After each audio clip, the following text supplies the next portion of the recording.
Pusha P. Yeah, Pusha P. Turn me up. Turn me up, P. Corners in the paddock, get my piece. Pusha P. Cop new hammer for my beat. We don't want Hello, wonderful people of YouTube. This is Cree Cree. Thank you so much for clicking on my video. As always, I truly appreciate you. So if you are tuning in, this is actually part 2 of my video on the greatest night in pop. So if you have not seen part 1 yet, go ahead and look at that one now and then come back to this video. No need of wasting any more of y'all's time, so let's get right on to it. Okay, so now we're gonna fast forward. We at January 28th, the day of the AMAs. And Lionel Richie already up. He already at I think it was at the Shrine Auditorium. He was already there doing promo all day long. So, I mean, he been up and at him. This is gonna be a long night for him, Paul Lionel, I swear. Because not only is he hosting the AMAs, and then he gotta go and sing and do all this other stuff after the AMAs, but he's performing. I think he does like 2 performances in the AMAs. So he got a lot going on. His voice gonna be tired. I mean, exhausting. And then it was already starting to become a worry because, like I said, this is in January. The weather ain't gonna be the greatest in January, especially depending on where you coming from. Flights might be getting canceled. There might be delays because of the weather. But luckily, a lot of, there wasn't a lot of that going on, and people were actually able to make it in because there were some people that flew in because they weren't at the AMAs. They flew in, and so, like I said, that was a challenge all in itself, but luckily everybody made it in. And then Lionel won 6 awards that night. You remember that? Like I said, Lionel Richie was the man. He was like bigger than Usher. If you can imagine that. He was huge back then. But anyway, they had got the majority of the people that they wanted there, but the one person that they wanted there that they didn't get a definite okay from was Prince. Prince was at the AMAs and they had brought it to him, but I don't think he ever really confirmed or gave a yay or nay on whether or not he would come. But I mean, this is Prince, so of course you understand. However, they did get a hold of Sheila E. and they did get her to come. Now let me tell you, because they did my girl dirty. They did her dirty because they asked Sheila E. if she wanted to come. Because Lionel was telling her, well, everybody after the show tonight, everybody going over to AMM Studios because we're going to record this single to help the children over in Africa. And I want to know if you want to come and we'll put you on a verse on there. She was like, yeah, of course. Absolutely. And it was like, well, see if you can get Prince to come too. We want him to come too because we might have a verse for him also. And so he was like, well, I'll ask him, but Prince does things on his own time. I ain't got a whole lot to do with what he does and what he want to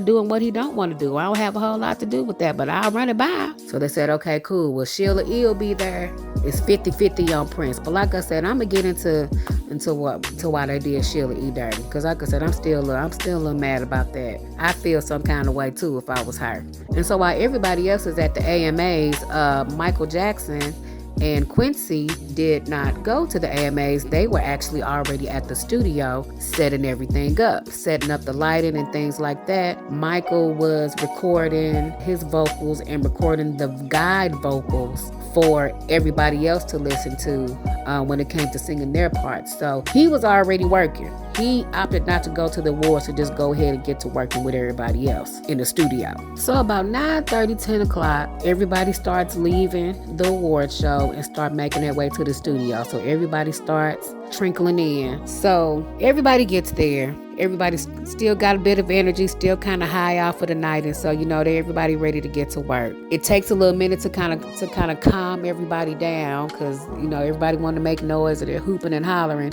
Quincy having to shut everybody up. He couldn't quite do it the way that needed to be done. So what he did is he brought in Bob Geldof, who was the writer or the co-writer of the Band-Aid song, Do They Know It's Christmas Time? And he also was in Ethiopia during, the whole hunger crisis. And he saw pretty much the same things that Harry Belafonte saw. And he was telling them what this song is really about. This isn't just a bunch of pop stars coming together to sing a song. I really want y'all to understand why y'all are here. the devastation that I seen is mind-blowing, and all of you all are here to make a difference from that. When you sing the song, I want you to actually feel what it is. That is, he says, I'm not trying to bring nobody down, but the energy of this song, that's what needs to come out. So pretty much from that point, everybody kind of understood the assignment, and everybody did their thing. They started singing. They was doing the background vocals first for everybody, and then once they got through doing all of the background vocals and the choir parts, then they started to do the individual solo pieces, the people that were doing the solos. Okay, so this is where they kind of start pissing me off. When they started getting to the solo parts, Lionel's going up to Sheila E. and was like, hey, you heard from Prince? They kept asking about Prince. Have you heard from Prince? Did he say he was coming? Sheila E. was like, well, I talked to him. I've told him that it's been a good vibe here. Everybody's cool and all that. But I don't know. I don't know if he's coming. So Prince actually calls up to the studio, talks to Lionel for a little bit. And, he's like, yeah, I'll come. I want to do a guitar solo, but I want to do it in a different room. And Lionel was like, nah, bruh. Everybody is in the main studio room. There's no separate booths that everybody's doing everything right there. And so he was like, okay, well, I'll think about it. Then time went on, they was waiting on him, and he wasn't coming, and he never showed up. Sheila E. started feeling like, okay, well, I think that maybe they're using me to get Prince to come, and that's the only reason why they're really keeping me here. I don't really even think that they really intended on giving me a solo, and she felt a little hurt by that, and so she left, which I would too. Don't be using me to get who you really want to come up in here. Shoot. So Sheila E. left, Prince wasn't coming. They actually had a solo for Prince, but since he didn't come, they had to hurry up and put somebody else in his spot. In comes Huey Lewis from Huey Lewis and the News. But yeah, that's how he ended up getting that solo part, which always kind of got to me because I just kind of felt like, yeah, he did good, but why they put him right there? But that was why, because Prince's actual singing line, since he didn't show up, they had to put somebody right there, and they put him right there, and he nailed it. Oh, and there is a part that I did forget to mention. This is a part that was not in the documentary, that was not in that Netflix documentary, but I seen it in like another TV special that they had that pretty much aired back in '85, when they were getting everybody to kind of have them to understand why it really was that they're there. Stevie Wonder actually brought in a couple of Ethiopian women to talk to them and to thank them for what it is that they're doing to help them. That pretty much brought the energy, I'm not going to say way down, but it definitely brought it to a place to where they needed to be for them to really nail this song. And that was a very, very touching. Y'all got to see this. He's from Ethiopia. Okay. ላደረግላችሁን በጣም እናመሰግናለን። እግዚአብሔር ይስጣችሁ፣ በእናንተ ውለታ ያስውለን። In English, on behalf of my country, we thank you for all you have done. Thank you very much.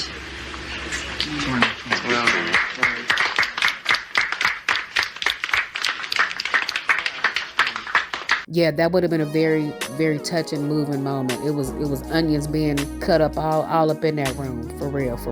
So yeah, they get into the solo parts and everything. So like some of the funny instances during the solo parts that like, well, not even during the solo parts, just during like the whole recording process, period. There was one part where Stevie Wonder wanted to add in some Swahili words to the lyrics, and these are other people from other genres that don't know nothing about no Swahili. Oh boy, country star Waylon Jennings, as soon as they start singing Swahili, he was like, oh no, I'm not with it. I don't know nothing about no Swahili. He was out there quick, fast, and in a hurry. He wasn't having that one. See, some people look at that now, like, oh, he being racist. He don't know. That just ain't everybody's thing, man. You know what I'm saying? So yeah, I get it was a good thing, but then also too, we crunch for time. We don't really have a whole lot of time to be learning all this new stuff and trying to go off the script, Stevie, with your late ass. Another funny part that I thought was cute is, you know, when they brought up Harry Belafonte, because he was actually there too, but you know, they let everybody know that he was the one that kicked this off and got all of this started. Al Jarreau just started bringing out in the Banana Boat song, Dale, Dale, and then everybody just started joining in, and it was just a whole little hooting and hollering. It was almost like they was having church up in there. It was sounding good, but it was cute. Harry Belafonte was back there cracking up. He was amused. Another funny thing that happened, Ray Charles and Stevie Wonder, you know, they had to pair up to, you know, learn the lyrics in their own way because, you know, they can't read, of course. So, you know, they have to do everything in Braille. So, you know, they're working together. At some point, Ray Charles, you know, say, hey, I got to go to the bathroom. And Stevie Wonder was like, hey, man, no, I'll show you where it is. And so now they walking. So Stevie is walking Ray Charles to the bathroom. So it's literally the blind leading the blind to the bathroom. I thought that was hilarious. People be saying Stevie really can see. He ain't blind for real, for real.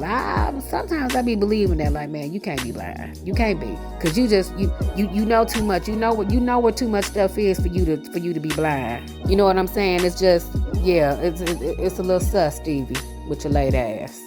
Another funny thing, Diana Ross went up to Hall & Oates and asked him for the autograph. He was like, I'm your biggest fan. Can I please have your autograph?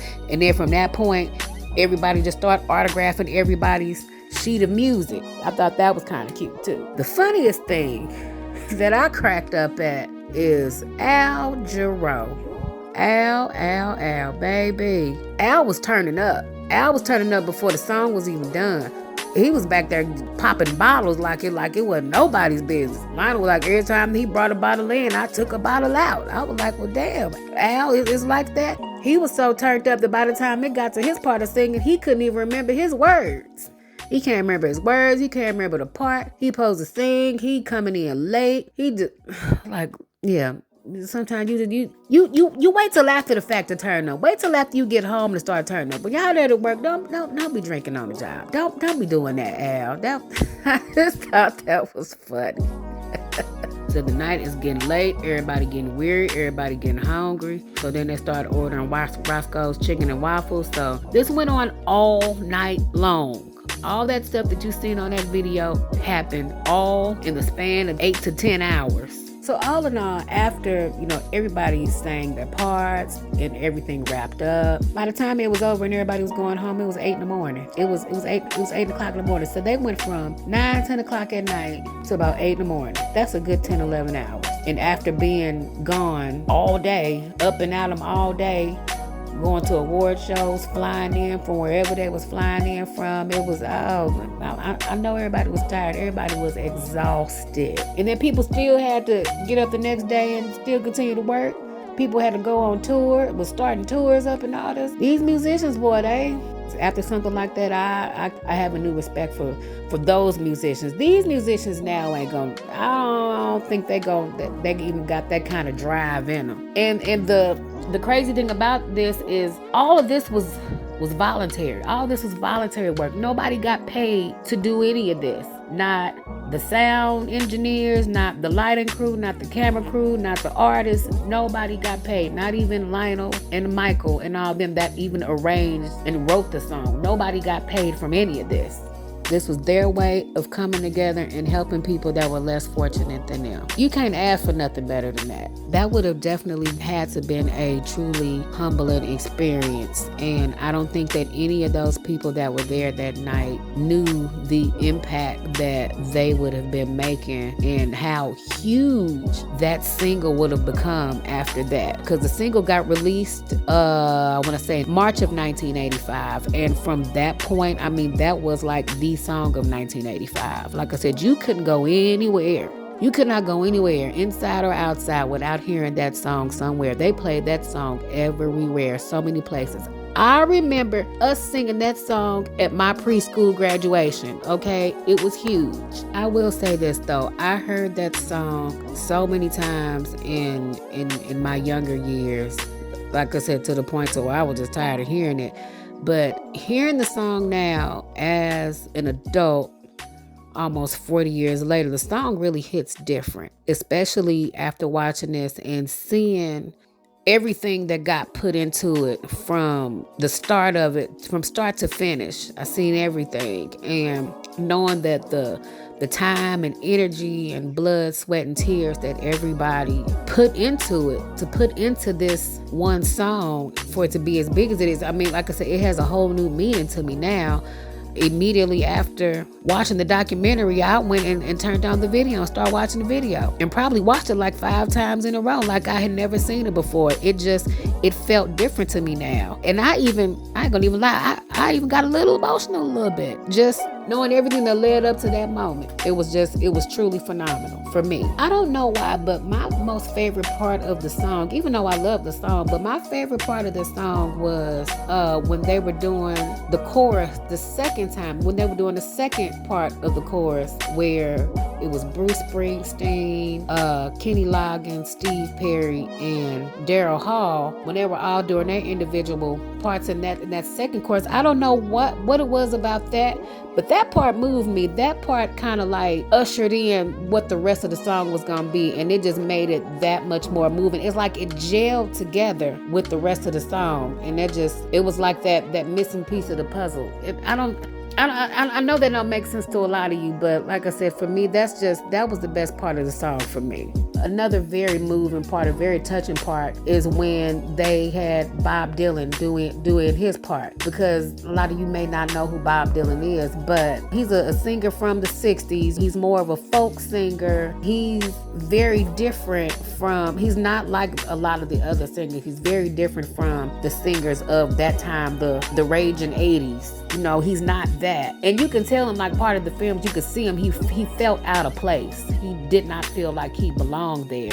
But Stevie and Ray helped him to feel like he belonged there, because I think he felt like that he needed to do what everybody else was doing. And they just showed him, no, just be yourself. Stevie actually took him to the piano and actually mimicked him as to how he should sing it, how he wanted him to sing it, and he did it, and Stevie did it in his voice. And so he went out there and he killed it. And I thought that was I thought that was dope. That was hella dope. It's dope that you can have all these different types of voices, different type of genres all coming together for one big cause, putting egos aside and putting attitudes aside, even though everybody was tired and hungry and exhausted, but they put all of that to the side to make this work. And like I said, hearing it now and knowing all that, it gives me a whole new meaning to the song. And it's also very sad, because a lot of the people that was in that room that day, they're no longer here. They're no longer here to relive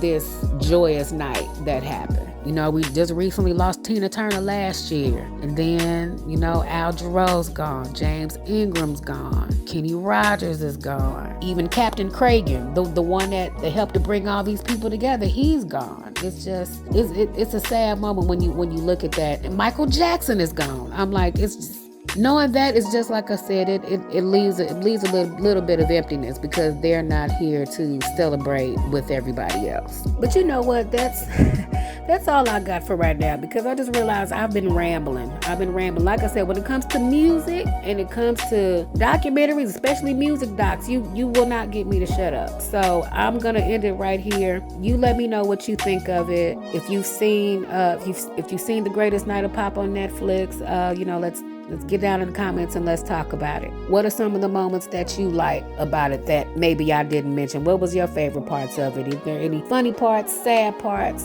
any parts that made you mad? You know, anything like that. Let's talk about it in the comments. Don't forget to comment, like, subscribe, and share. And I'll see y'all next time. My name's Cree Cree. Y'all be easy.